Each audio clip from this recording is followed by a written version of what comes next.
Hello students. अगर आप BSc agriculture के सभी सब्जेक्ट्स के हिंदी व इंग्लिश में नोट्स लिखित में चाहते हैं तो इसके लिए आपको एक वेबसाइट पर जाना होगा। इसके लिए आपको गूगल में सर्च करना होगा प्लांट ब्रीडिंग 2010, जिसमें कोई भी स्पेस आपको नहीं रखना है। तो हम लोग सर्च करते हैं प्लांट ब्रीडिंग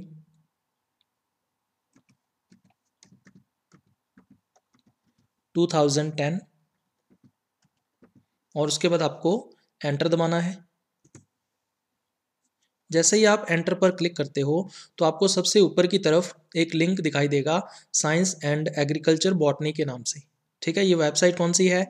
plantbreeding2010.blogspot.com।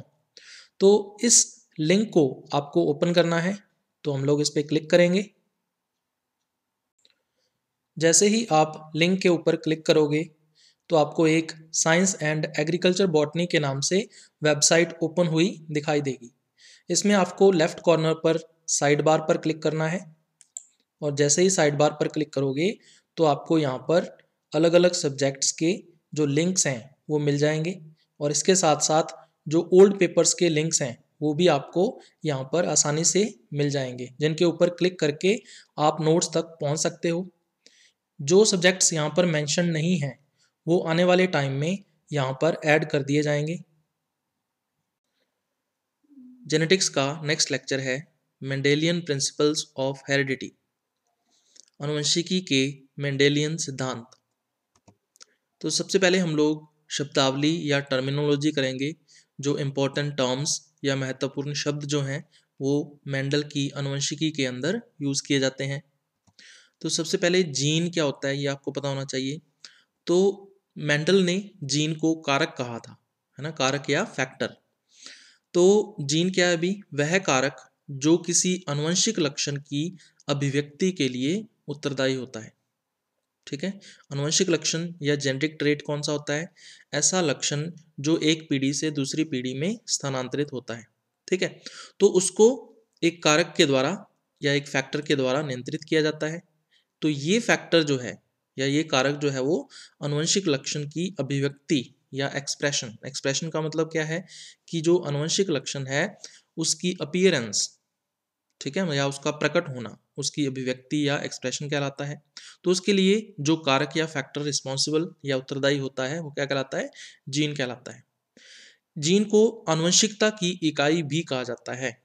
ठीक है, इसको यूनिट ऑफ जेनेटिक्स भी कहा जाता है। क्यों कहा जाता है? क्योंकि जो जीन्स हैं, ठीक है, वही आनुवंशिक लक्षणों को नियंत्रित करते हैं या जेनेटिक ट्रेट्स को कंट्रोल करने का कार्य करते हैं। ठीक है, तो आनुवंशिकता वास्तव में जीन्स की वजह से ही होती है। मेंडल ने जीन के लिए कारक शब्द या फैक्टर जो वर्ड है उसका यूज किया था। जीन शब्द किसके द्वारा दिया गया था, इस पे क्वेश्चन आ सकता है। तो जोहानसन ने 1909 में सबसे पहले जीन शब्द दिया था। दूसरा टर्म है युग्म विकल्पी या इसको बोल देते हैं एलिल्स। ठीक है, तो एलिल्स क्या होते हैं? अभी समजात गुणसूत्रों की संगत स्थितियों पर उपस्थित जीन के वैकल्पिक रूपों को युग्म विकल्पी कहते हैं। ठीक है, तो सबसे पहली बात, जो गुणसूत्र हैं वो समजात होने चाहिए। ठीक है, तो इस डायग्राम के अंदर आप देख सकते हो ये समजात गुणसूत्र हैं या होमोलोगस क्रोमोसोम्स हैं। ठीक है, जैसे अगर अपने हमारी बात करें तो हमारे अंदर 23 जोड़ी गुणसूत्र हैं। ठीक है, या हम कह सकते हैं कि 23 जोड़ी समजात गुणसूत्र हैं। तो दो गुणसूत्र जो हैं या दो जो क्रोमोसोम्स हैं वो एक जैसे होते हैं। ठीक है, उनके ऊपर जीनों की जो स्थिति है, ठीक है, उनकी जो लंबाई है गुणसूत्रों की वो एक समान होती है, जिनको बोल देते हैं समजात गुणसूत्र। ठीक है, तो एक सोमैटिक सेल या कायिक कोशिका के अंदर जो कि द्विगुणित है, डिप्लॉयड है, उसमें कोई भी दो जो गुणसूत्र हैं या क्रोमोसोम्स हैं वो एक जैसे या आइडेंटिकल होते हैं, जिनको समजात गुणसूत्र या होमोलोगस क्रोमोसोम्स बोल देते हैं। ठीक है, तो समजात गुणसूत्रों की या होमोलोगस क्रोमोसोम्स की जो संगत स्थितियां होती हैं, संगत स्थितियों का मतलब ये है कि सेम पोजीशंस, ठीक है, मतलब समान स्थितियां, बिल्कुल एक जैसी स्थितियां जो होती हैं उन पर उपस्थित जीन के वैकल्पिक रूप, है ना, जीन वही होते हैं, उनके वैकल्पिक रूप या अल्टरनेटिव फॉर्म्स जो हैं। ठीक है, अल्टरनेटिव फॉर्म्स का क्या मतलब है? मतलब ये है कि जैसे मान लीजिए इस डायग्राम के अंदर आपको दिख रहा होगा कैपिटल टी, इसका वैकल्पिक रूप क्या हो जाएगा? Small T. उसी तरह से कैपिटल ए का स्मॉल ए, कैपिटल डी का स्मॉल डी। ठीक है, तो ये क्या है? युग्म विकल्पी या एलेल्स हैं। ठीक है, तो कैपिटल टी और स्मॉल टी ये दोनों आपस में युग्म विकल्पी हैं, कैपिटल ए स्मॉल ए आपस में युग्म विकल्पी हैं, और कैपिटल डी स्मॉल डी जो हैं ये भी आपस में युग्म विकल्पी या एलेल्स हैं। नेक्स्ट टर्म है संकर या हाइब्रिड। तो हमें ऐसे दो प्लांट्स या दो पौधे लेने हैं जो वैकल्पिक लक्षणों में भिन्नता रखते हों। ठीक है, वैकल्पिक लक्षणों का मतलब ये है कि एक ही आनुवंशिक लक्षण या एक ही जेनेटिक ट्रेट के दो कॉन्ट्रास्टिंग कैरेक्टर्स हों या विपरीतार्थक लक्षण हों। जैसे मान लीजिए पौधे की लंबाई एक आनुवंशिक लक्षण है या जेनेटिक ट्रेट है, तो उसके वैकल्पिक लक्षण या कॉन्ट्रास्टिंग कैरेक्टर्स कौन से हो जाएंगे? लंबापन और बौनापन, यानी टॉलनेस एंड ड्वार्फनेस जो है। तो ऐसे पौधों को हमें लेना है और उनके मध्य क्या करवाना है? संकरण करवाना है या हाइब्रिडाइजेशन करवाना है। तो इस संकरण से जो संतति पौधा या प्रोजेनी प्लांट डेवलप होगा उसको हम लोग बोलेंगे संकर या हाइब्रिड। अब ये जो हाइब्रिड्स हैं ये दो तरह के हो सकते हैं। पहला है एकल संकर, जिसको मोनोहाइब्रिड भी बोल देते हैं, और दूसरा है द्विसंकर या डाई हाइब्रिड भी बोल देते हैं। तो सबसे पहले मोनोहाइब्रिड या एकल संकर क्या होता है? तो जब हम दो पौधों के मध्य संकरण करवाते हैं या प्लांट्स के बीच में जब हाइब्रिडाइजेशन करवाया जाता है, तो उस समय अगर हम केवल एक ही आनुवंशिक लक्षण या जेनेटिक ट्रेट को ध्यान में रखते हैं, ठीक है, तो इसको क्या बोलेंगे? एकल संकर संकरण या मोनोहाइब्रिड क्रॉस बोलेंगे इसको। ठीक है, फॉर एग्जाम्पल जैसे मान लीजिए कैपिटल टी इसका क्रॉस करवा रहे हैं स्मॉल टी के साथ। ठीक है, तो यहाँ पर हम लोग केवल एक ही आनुवंशिक लक्षण को ध्यान में रख रहे हैं, और वो कौन सा है? पौधे की लंबाई, यानी लेंथ ऑफ प्लांट। ठीक है, तो कैपिटल टी मतलब टॉल प्लांट या लंबा पौधा, और स्मॉल टी यानी ड्वार्फ पौधा या बौना पौधा। दूसरा है डाई हाइब्रिड या द्विसंकर। तो इसमें क्या होता है, जब हम दो पौधों के मध्य संकरण करवाते हैं या प्लांट्स के बीच में हाइब्रिडाइजेशन करवाते हैं, तो उस समय अगर हम दो आनुवंशिक लक्षणों या दो जेनेटिक ट्रेट्स को ध्यान में रखते हैं, तो इसे क्या कहा जाता है? द्विसंकर संकरण या डाई हाइब्रिड क्रॉस कहा जाता है। फॉर एग्जाम्पल यहाँ पे देख सकते हो आप कैपिटल टी कैपिटल आर, इसका क्रॉस करवा रहे हैं स्मॉल टी स्मॉल आर के साथ। तो यहाँ पे देख सकते हो कैपिटल टी और कैपिटल आर ये दोनों अलग अलग आनुवंशिक लक्षणों के लिए उत्तरदायी होते हैं। ठीक है, तो यहाँ पे दो आनुवंशिक लक्षण या जेनेटिक ट्रेट हम लोग ले रहे हैं। कौन कौन से? पहला है पौधे की लंबाई, कैपिटल टी और स्मॉल टी जो है ये पौधे की लंबाई को प्रदर्शित करेगा, है ना, लेंथ ऑफ प्लांट। और दूसरा जो आनुवंशिक लक्षण है वो कौन सा है? Shape of seed. ठीक है, जो बीज है उसकी आकृति। तो यहाँ पे आर का मतलब राउंड से है और स्मॉल आर का मतलब है रिंकल्ड से। और पौधे की लंबाई की बात कर लें तो कैपिटल टी टॉलनेस के लिए है, पहले भी बता दिया, और स्मॉल टी जो है वो ड्वार्फनेस के लिए है, यानी बौनेपन के लिए है। उसके बाद नेक्स्ट टर्म हम लोग करेंगे व्युत्क्रम संकरण या रेसिप्रोकल हाइब्रिडाइजेशन। तो इसमें क्या किया जाता है, जब दो पौधों में हम लोग संकरण करवाते समय नर व मादा के रूप में बदल दें। ठीक है, यानी पहले हम लोग संकरण करवाएं तो एक पौधे को, जिस पौधे को हमने नर की तरह यूज किया था, दूसरे संकरण में उसको मादा की तरह यूज करें। तो पहले संकरण के अंदर जिस पौधे को हमने मादा की तरह यूज किया था उसको दूसरे संकरण में नर की तरह यूज करें। तो इस तरह से अगर हम बदल कर संकरण करवाते हैं या हाइब्रिडाइजेशन करवाते हैं तो उसको बोलते हैं रेसिप्रोकल हाइब्रिडाइजेशन या व्युत्क्रम संकरण। तो इस डायग्राम के अंदर आप देख सकते हो ए और बी दो प्लांट हैं। तो हमने पहले क्रॉस वन करवाया या संकरण फर्स्ट करवाया, जिसमें हमने ए जो प्लांट है उसको मेल पेरेंट या नर जनक की तरह यूज किया, और बी जो प्लांट है इसको हमने मादा जनक की तरह या फीमेल पेरेंट की तरह यूज किया। अब हम दूसरा क्रॉस करवाएंगे।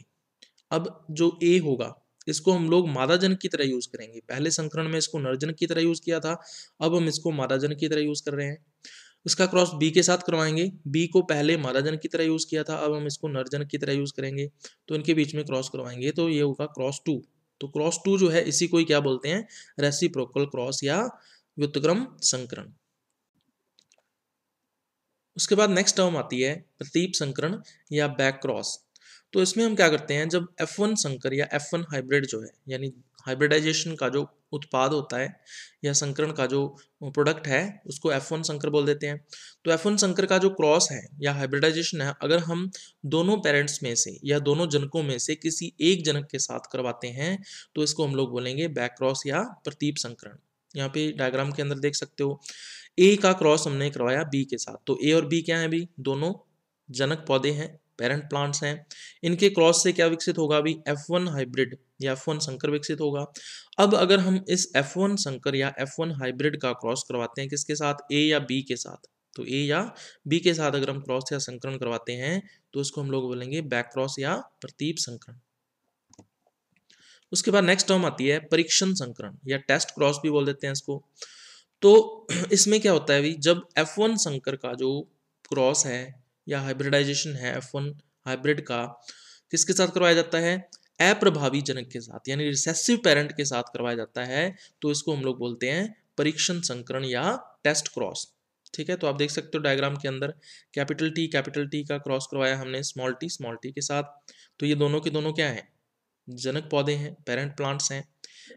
जो कैपिटल टी है ये प्रभावी जनक है, ठीक है, या डोमिनेंट पेरेंट है, जबकि स्मॉल टी वाला जो है ये अप्रभावी जनक है या रिसेसिव पेरेंट है। तो इन दोनों में हमने क्रॉस करवाया तो हमें F1 संतति या प्रोजेनी मिलेगी। अब अगर हम इसका क्रॉस करवाएंगे किसके साथ, स्मॉल टी यानी कि अप्रभावी जनक के साथ, तो इसको क्या बोलेंगे, टेस्ट क्रॉस या परीक्षण संकरण। उसके बाद नेक्स्ट टर्म आती है लक्षण प्रारूप या इसको फिनोटाइप भी कहते हैं। तो किसी पौधे के बाह्य लक्षणों व आकारिकी को लक्षण प्रारूप कहते हैं। ठीक है, कोई प्लांट है उसके जितने भी कैरेक्टर्स को हम लोग बाहर से देख सकते हैं, जैसे उसकी लंबाई है ना, उसके अंदर बीजों का जो रंग है, उसके जो फल हैं उसकी लंबाई क्या है ना, उसका रंग कैसा है, पुष्पों का रंग कैसा है, पुष्पों की स्थिति कैसी है, तो ये सब हम बाहर से देख सकते हैं। ठीक है, इसके अलावा उसकी आकारिकी या मॉर्फोलॉजी जो है, ठीक है, उसकी हाइट कितनी है, ठीक है, उसकी शेप किस तरह की है बाहर से। तो ये सारे के सारे जो एक्सटर्नल कैरेक्टर्स हैं या बाह्य लक्षण हैं, इन्हीं को ही सम्मिलित रूप से या कंबाइंडली हम लोग क्या बोलते हैं, लक्षण प्रारूप या फिनोटाइप कहते हैं। फिनोटाइप शब्द किसके द्वारा दिया गया था, तो ये शब्द 1909 में जोहानसन के द्वारा दिया गया था। तो ये इंपॉर्टेंट चीज है, इस पे क्वेश्चन आ सकता है भी। उसके बाद नेक्स्ट टर्म आती है जीन प्रारूप या जीनोटाइप। तो किसी पौधे के संपूर्ण आनुवंशिक संगठन को जीन प्रारूप कहते हैं। ठीक है, तो कोई प्लांट है मान लीजिए, उसकी सोमैटिक सेल या कायिक कोशिका के अंदर जो होमोलोगस क्रोमोसोम्स होंगे या समजात गुणसूत्र होंगे, उन गुणसूत्रों पर जो जीन्स हैं उनके जो युग्म विकल्पी या एलिल्स होते हैं, उनका क्या फॉर्मेट होता है या कौन कौन से युग्म विकल्पी या एलिल्स उपस्थित हैं उन समजात गुणसूत्रों पर, तो इसको हम लोग क्या बोलेंगे, जीन प्रारूप या जीनोटाइप बोलेंगे। तो ये हो जाएगा उसका संपूर्ण आनुवंशिक संगठन या कंप्लीट जेनेटिक कॉन्स्टिट्यूशन। तो जीन प्रारूप या जीनोटाइप जो शब्द था ये किसके द्वारा दिया गया था, जोहानसन के द्वारा दिया गया था 1909 यानी 1909 में ये शब्द दिया गया था। उसके बाद नेक्स्ट टर्म है प्रभाविता या डोमिनेंस। तो जब भिन्न युग्म विकल्पी लक्षण रखने वाले पौधों के मध्य संकरण करवाया जाता है।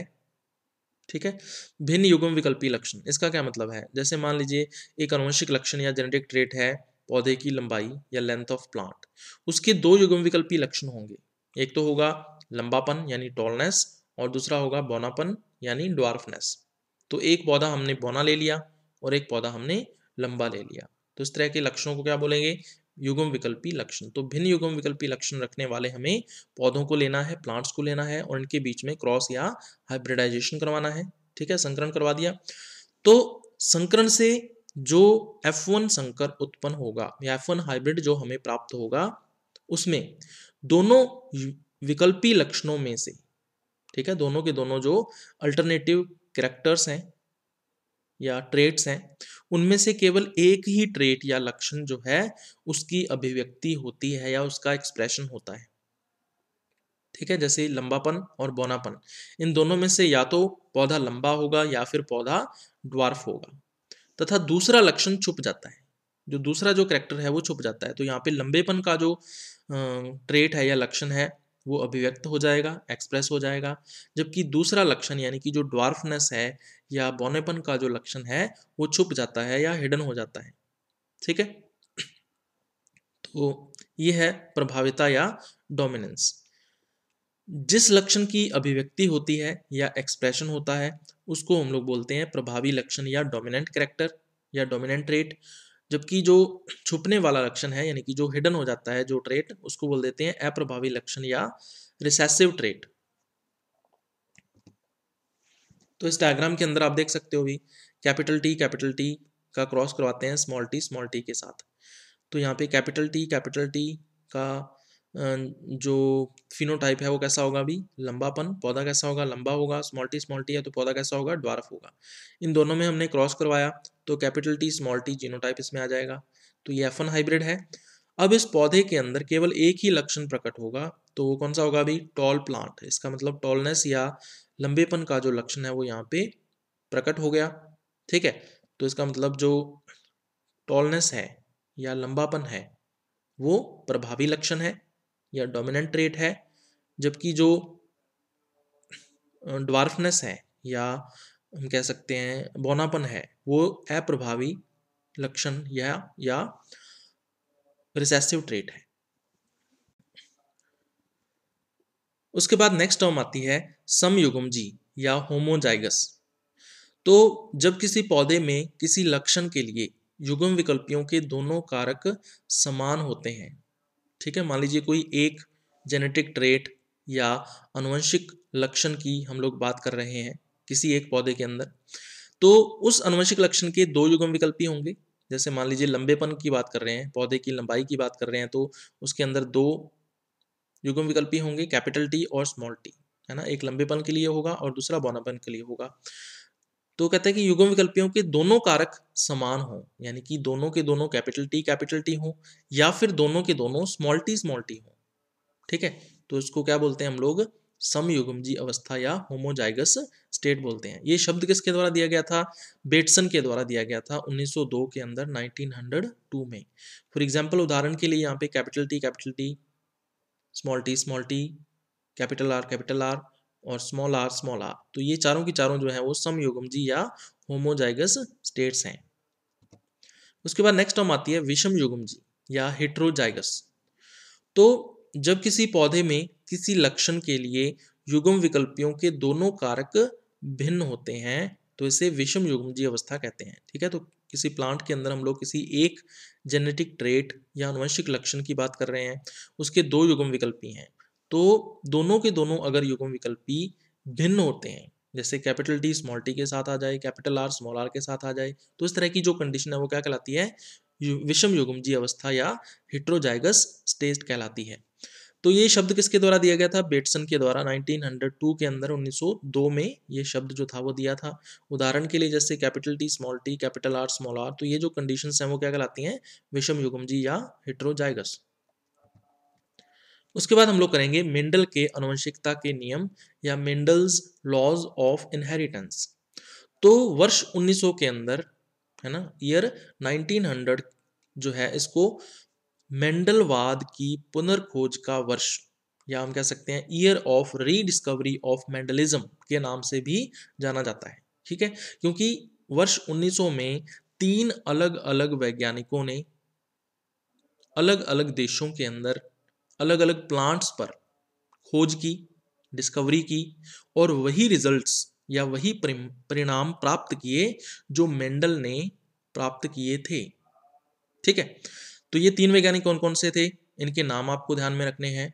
एक तो था कार्ल कोरेंस, दूसरा था ह्यूगो डी व्रीज, ठीक है, और तीसरा था एरिक वॉन शेरमार्क।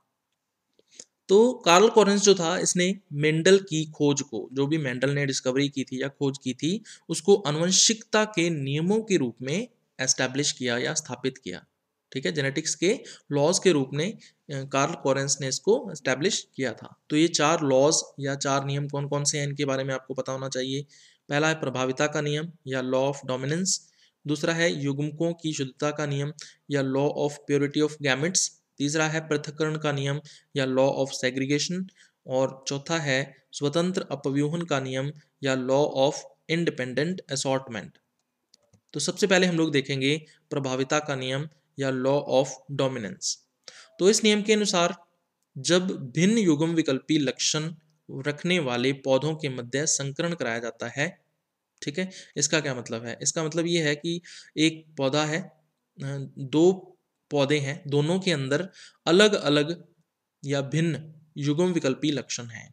जैसे मान लीजिए पौधे की लंबाई एक आनुवंशिक लक्षण है या जेनेटिक ट्रेट है, तो उसके दो युग्म विकल्पी लक्षण होंगे, लंबापन और बौनापन। जैसे एक लंबा पौधा है और दूसरा बौना पौधा है, ठीक है, तो भिन्न युग्म विकल्पी लक्षण हो गए। ऐसे पौधों के मध्य कहता है कि जब संकरण कराया जाता है या हाइब्रिडाइजेशन करवाया जाता है, तो दोनों विकल्पी लक्षणों में से, तो दो विकल्पी लक्षण या अल्टरनेटिव ट्रेट्स हैं कौन कौन से?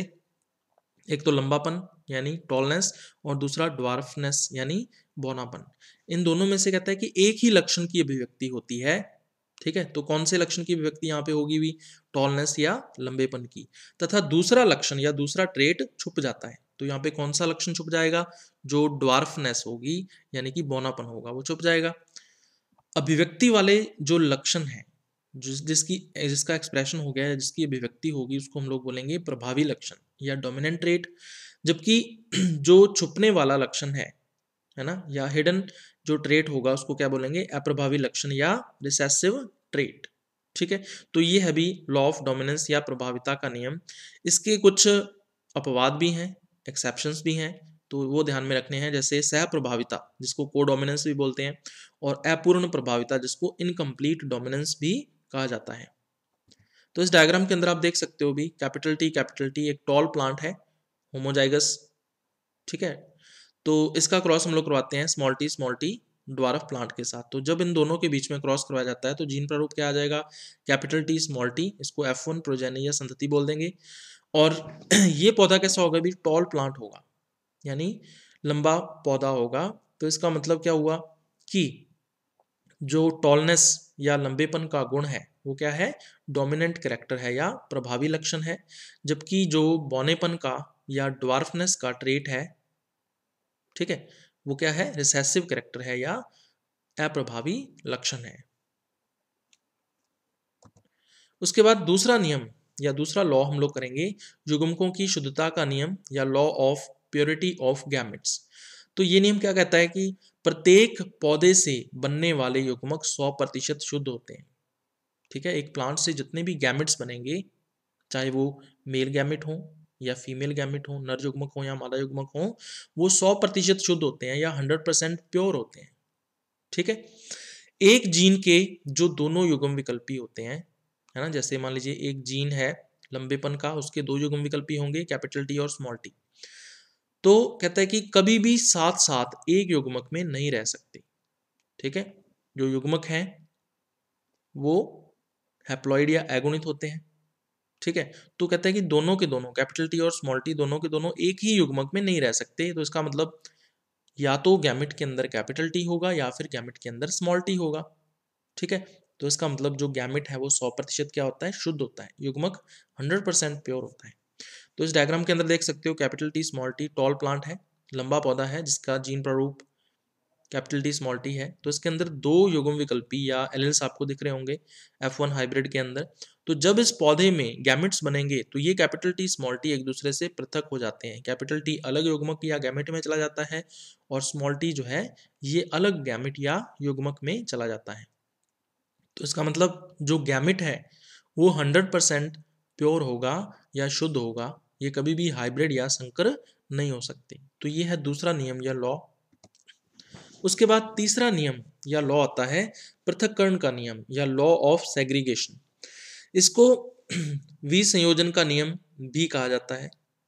ठीक है, इस नियम के अनुसार कहता है कि F1 संतति में युग्मक बनते समय दोनों समजात गुणसूत्र अलग अलग युग्मकों में चले जाते हैं। तो कहता है कि जो युग्मक का निर्माण होता है जब, या गैमेट्स बनते हैं, तब क्या होता है, अभी मियोसिस या अर्धसूत्रीय विभाजन होता है। और जब अर्धसूत्रीय विभाजन या मियोसिस होता है तो उस समय दोनों के दोनों जो होमोलोगस क्रोमोसोम्स हैं या समजात गुणसूत्र हैं वो अलग अलग गुणसूत्रों में चले जाते हैं या अलग अलग गैमेट्स में चले जाते हैं, जिससे हैप्लॉइड गैमेट्स या अगुणित युग्मक बनते हैं। ठीक है, तो इससे होगा क्या, एक जीन के जो दोनों युग्म विकल्पी होंगे, है ना, वो दोनों के दोनों जो युग्म विकल्पी या एलेल्स हैं वो भी एक दूसरे से अलग होकर कहाँ चले जाते हैं, अभी भिन्न युग्मकों में चले जाते हैं या अलग अलग गैमेट्स के अंदर एंटर कर जाते हैं। क्योंकि ये युग्म विकल्पी या एलेल्स कहाँ पर होते हैं, समजात गुणसूत्रों पर या होमोलोगस क्रोमोसोम्स पर होते हैं। जब समजात गुणसूत्र या होमोलोगस क्रोमोसोम्स ही सेपरेट हो रहे हैं, पृथक हो रहे हैं, तो इनके ऊपर उपस्थित युग्म विकल्पी या एलेल्स भी एक दूसरे से सेपरेट या अलग हो जाते हैं। ठीक है, और ये जो प्रक्रिया या प्रोसेस है वो क्या कहलाता है, विसंयोजन या पृथक्करण, या इसको क्या बोल देते हैं, सेग्रीगेशन। तो इस डायग्राम के अंदर देख सकते हो भी, कैपिटल टी स्मॉल टी एक टॉल प्लांट है, एक लंबा पौधा है जिसका जीन प्रारूप कैपिटल टी स्मॉल टी है। तो इसके अंदर दो युग्म विकल्पी आपको दिख रहे होंगे, दो एलेल्स दिख रहे होंगे F1 हाइब्रिड के अंदर। तो जब ये गैमेट्स का फॉर्मेशन करेगा तो तो इसमें समजात गुणसूत्र या होमोलोगस क्रोमोसोम्स सेपरेट हो जाएंगे, पृथक हो जाएंगे, और इसके साथ साथ जो एलेल्स हैं या युग्म विकल्पी हैं वो भी अलग अलग गैमेट्स में चले जाएंगे। कैपिटल टी अलग चला जाएगा, स्मॉल टी अलग चला जाएगा। ठीक है, तो इस प्रकार जो गैमेट्स बनेंगे वो 100% यहाँ पे भी प्योर होंगे। उसके बाद लास्ट लॉ या नियम आता है स्वतंत्र अपव्यूहन का नियम या लॉ ऑफ इंडिपेंडेंट असॉर्टमेंट। ये नियम क्या कहता है भी, कहता है कि एक जीन के दोनों युग्म विकल्पियों का विसंयोजन, ठीक है, कहता है कि एक जीन जो है उसके दो, मान लीजिए एलील्स हैं या युग्म विकल्पी हैं, उनका विसंयोजन, विसंयोजन का मतलब होता है उनका पृथक्करण या उनका सेपरेट होना या एक दूसरे से पृथक होना। ये कहता है कि दूसरे जीन के दोनों युग्म विकल्पियों के विसंयोजन, यानी कोई दूसरा जीन है उसके जो दोनों युग्म विकल्पी या दोनों एलील्स हैं उनका विसंयोजन यानी उनका पृथक होना पूर्णतया स्वतंत्र होता है। ठीक है, मतलब एक जीन दूसरे जीन से पूर्णतया स्वतंत्र रूप से, पूर्णतया इंडिपेंडेंटली उसके जो एलील्स हैं या उसके जो युग्म विकल्पी हैं उनका विसंयोजन स्वतंत्र होगा या इंडिपेंडेंट होगा। ठीक है, तो इसका मतलब क्या हुआ कि दूसरी पीढ़ी में जो युग्म विकल्पी हैं या एलील्स हैं उनके न्यू कॉम्बिनेशंस बन सकते हैं या नए संयोजन बन सकते हैं। ठीक है, ऐसा किस वजह से होता है अभी, जीन विनिमय के कारण होता है, जिसको हम लोग बोलते हैं क्रॉसिंग ओवर। तो क्रॉसिंग ओवर की वजह से ऐसा होता है। इस नियम का एक अपवाद है या एक्सेप्शन है जो ध्यान में रखना है आपको, जिसको बोलते हैं सहलगनता या लिंकेज। इसको डायग्राम से समझ लेते हैं अभी। तो यहाँ पे आपको दिख रहा होगा अभी एक F1 हाइब्रिड है जिसका जीन प्रारूप है capital T small T capital R small are. तो ये एक डाई हाइब्रिड है या द्विसंकर है। तो इसमें जब गैमेट्स का फॉर्मेशन होगा तो कैपिटल टी कैपिटल आर के साथ आ सकता है, कैपिटल टी स्मॉल आर के साथ आ सकता है, स्मॉल टी कैपिटल आर के साथ आ सकता है और स्मॉल टी स्मॉल आर के साथ आ सकता है। तो मैक्सिमम या अधिकतम 4 कॉम्बिनेशंस जो हैं वो बनते हैं। तो इसका मतलब ये है कि कैपिटल टी स्मॉल टी एक जीन के दो एलील्स हैं या दो युग्म विकल्पी हैं, कैपिटल आर स्मॉल आर दूसरे जीन के दो युग्म विकल्पी हैं। तो इन दोनों का जो सेग्रीगेशन है, इन दोनों जीनों के जो 4 एलील्स हैं या 4 युग्म विकल्पी हैं, इनका जो विसंयोजन है या इनका जो पृथक्करण या आइसोलेशन है वो एक दूसरे से क्या होता है, स्वतंत्र या इंडिपेंडेंट होता है। यही है लॉ ऑफ इंडिपेंडेंट असॉर्टमेंट या स्वतंत्र अपव्यूहन का नियम। तो ये था अभी अपना आज का लेक्चर।